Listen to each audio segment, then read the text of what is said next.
Baiklah, masuk ke materi pertama tentang tantangan kehidupan abad 21. Di sini ada pengertian. Pembelajaran pada abad 21 adalah pembelajaran yang menggabungkan kecakapan literasi, kemampuan pengetahuan, keterampilan, perilaku, serta penguasaan teknologi. Artinya, di abad ini peserta didik tidak hanya dituntut untuk mahir dalam ilmu pengetahuan, tapi lebih dari itu, peserta didik juga harus terampil dalam menggunakan teknologi, menjadi insan literat, serta berakhlak yang baik. Itulah mengapa kompetensi yang harus dimiliki di abad 21 ini disebut sebagai 4C, yang mencakup creativity dan innovation, collaboration, communication, and critical thinking, and problem solving. Pembelajaran di abad ini harus berbasis HOTS, High Order Thinking Skill, atau keterampilan berpikir tingkat tinggi. Sedangkan menurut para ahli, pengertian abad 21 menurut para ahli adalah yang pertama ada Galbraith, pembelajaran yang menggunakan pendekatan campuran antara pendekatan belajar dari guru dan dari siswa dan belajar dari diri sendiri. Sedangkan menurut Rusman, pada abad 21 guru harus kreatif dan dapat mengintegrasikan penggunaan teknologi, informasi, komunikasi, khususnya komputer dalam proses belajar mengajar. Sedangkan menurut Rohim, Bima, dan Julian, pembelajaran yang harus memperhatikan 4 hal meliputi tugas guru sebagai perencana pembelajaran, memasukkan unsur HOTS, penerapan pola pendekatan dan model pembelajaran bervariasi, serta integrasi teknologi sekolah. Kemudian ada ciri-ciri pendidikan abad 21. Ciri pembelajaran di abad tentu disesuaikan dengan perkembangan zaman di abad tersebut. Yang pertama, selalu melibatkan aspek keterampilan abad 21 dalam menyelesaikan setiap permasalahan di ranah global. Yang kedua, selalu berkolaborasi dalam belajar dan bekerja dengan beragam individu dari berbagai suku, etnis, maupun agama. Yang ketiga, mengedepankan sikap saling menghormati dan dialog terbuka dengan komunitas. Yang keempat, penanaman nilai integritas di tengah keberagaman bangsa dan budaya sebagai bentuk keragaman masyarakat global. Dan yang terakhir adalah pembelajaran harus dipusatkan pada peserta didik. Model pembelajaran abad 21. Model pembelajaran abad 21 dibuat untuk memaksimalkan potensi yang ada pada peserta didik di tengah tantangan global seperti sekarang. Berikut adalah model pembelajaran. 1. Model problem based learning. Pada model pembelajaran ini, peserta didik dituntut untuk aktif dalam proses pemecahan masalah yang dilakukan secara ilmiah. Masalah yang diangkat haruslah masalah yang dekat dengan kehidupan peserta didik pada abad 21. Agar tujuan pembelajaran bisa tercapai, peserta didik diberi kesempatan untuk bertukar pendapat dengan peserta didik lainnya. Yang kedua, model project based learning. Model pembelajaran ini menekankan pada kemampuan peserta didik dalam menciptakan suatu karya sebagai bentuk solusi atas suatu permasalahan. Pembelajaran dilakukan secara kolaboratif sehingga setiap peserta didik akan memahami tujuan pembelajaran.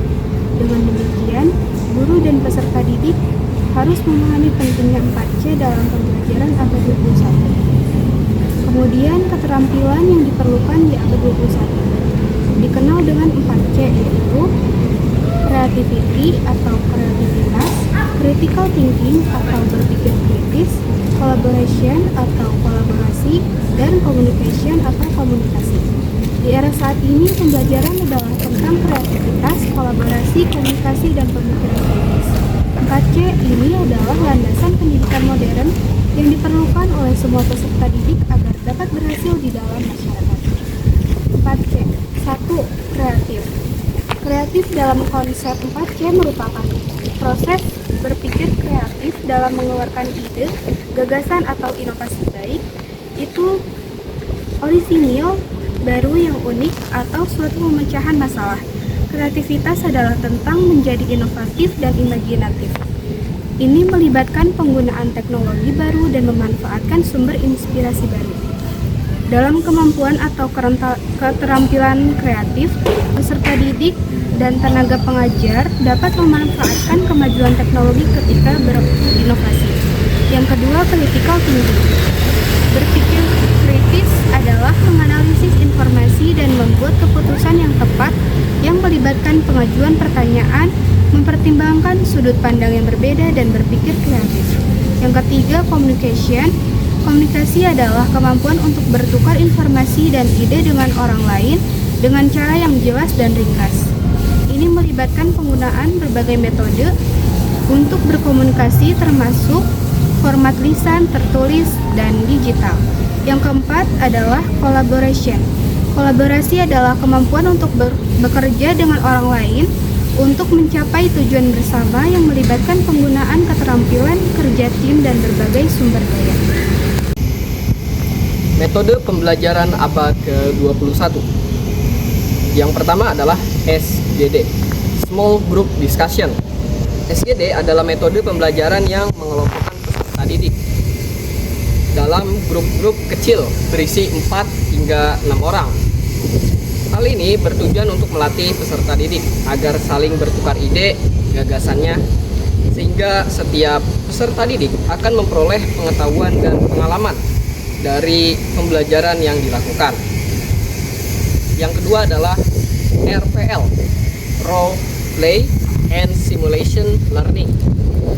RPL adalah metode pembelajaran yang melibatkan peran peserta didik dalam menyampaikan materi dalam bentuk acting. Dalam berakting, peserta didik ditekankan untuk memanfaatkan teknologi yang telah ada. Misalnya saja memperagakan kisah berbentuknya gunung tangkuban perahu. Nah, selanjutnya adalah tantangan utama pendidikan abad ke-21. 1. Gangguan besar dan learning loss. Seperti COVID-19 dan lainnya. Dampaknya penutupan sekolah massal, gangguan pembelajaran, munculnya learning poverty, dan resiko lost generation. UNESCO dan laporan khususnya menunjukkan 1,6 miliar pelajar terdampak dan perlu program pemulihan. Yang kedua adalah kesenjangan belajar yang sudah ada sebelum dan sesudah pandemi. Sebelum pandemi, banyak negara yang sudah stagnan dan pada indikator dasar literasi atau numerasi, pandemi memperburuknya. Yang ketiga adalah digitalisasi dan ekosistem teknologi. Peluang besar, tetapi juga memiliki masalah. Kesenjangan akses, kesiapan infrastruktur, pelatihan guru, privasi, dan governance data. Yang keempat adalah kesenjangan keterampilan. Pasar kerja menuntut kombinasi. Yang pertama adalah foundational skill. Literasi itu mencakup literasi atau numerasi, dan yang kedua adalah higher order skill, kreativitas dan berpikir kritis. Yang ketiga adalah socio emotional skill, dan yang terakhir adalah keterampilan digital atau spesialis. Banyak sistem pendidikan belum berhasil merancang jalur yang konsisten untuk skill-skill ini. Dan 5, kualitas guru dan profesionalisme. Teknologi dan kurikulum baru butuh guru terlatih. Namun banyak sistem kekurangan pelatihan berkelanjutan, beban kerja tinggi, dan insentif yang lemah. Dan yang keenam adalah ketimpangan dan inklusi. Anak rentan paling terdampak, seperti contohnya akan drop out dan akses rendah ke remote learning. Ketidaksetaraan awal berakumulasi menjadi ketimpangan seumur hidup. Dan yang ketujuh, yang terakhir adalah penilaian dan akuntabilitas yang belum selesai. Perlu kombinasi asesmen, formatif, kinerja, portofolio, dan data untuk pengambilan keputusan. Assalamualaikum warahmatullahi wabarakatuh. Saya Viviani Hadiasian dan saya akan menjelaskan mengenai strategi dan solusi menghadapi tantangan. Yang pertama adalah pemulihan pembelajar terfokus seperti remedial, tutoring, perpanjangan jam belajar yang disasarkan pada siswa yang paling berdampak seperti sekolah. Dan yang kedua adalah investasi infrastruktur digital dan akses merata, yaitu perangkat konektivitas LMS yang terjangkau dan aman. Dan yang ketiga adalah reformasi kurikulum yang menuju keterampilan campuran seperti integrasi literasi, numerasi, berpikir kritis, literasi digital, dan pembelajaran sosial emosional. Dan yang keempat adalah pengembangan profesional guru dan guru berkelanjutan seperti pelatihan blended, komunitas praktis, insentif, referensi. Yang kelima, assessment yang beragam, menggabungkan penilaian informatif, kinerja, dan data nasional untuk memonitor learning outcome. Yang keenam adalah kebijakan inklusif dan perlindungan sosial. Program target untuk anak rentan agar tidak putus sekolah. Yang keempat adalah pada fokus ke kesehatan mental, layanan konseling dan pelatihan pengajar serta well-being.